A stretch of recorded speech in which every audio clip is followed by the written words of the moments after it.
I saw a question in the HubSpot community asking about task queues and just some best practices and recommendations on how you can use them as a B2B sales rep. So there's a lot of different ways to use them, but some things that I think about when I'm setting up task queues is, like, what's the reasoning behind setting up a queue? I think it's just to increase efficiency and to have a rep going through the same kinds of tasks at a time and not context switching, right? So if I'm a full cycle rep, right now these are all of my tasks, but I probably have some deal follow-ups. So I want to make a queue for that so that I can prioritize these, right? These are people that are actively in my sales process. I want to make sure that I'm getting to these tasks first. And when I'm setting these tasks up, I want them to go into this queue.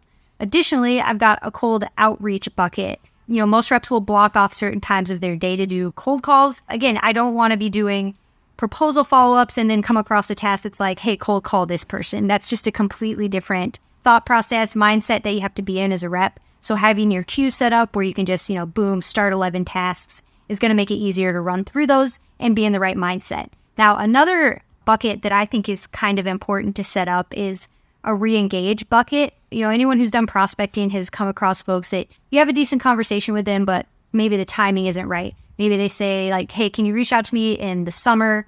That's when we're going to be reevaluating. Those kinds of tasks and follow-ups can get lost if you're not properly tracking them.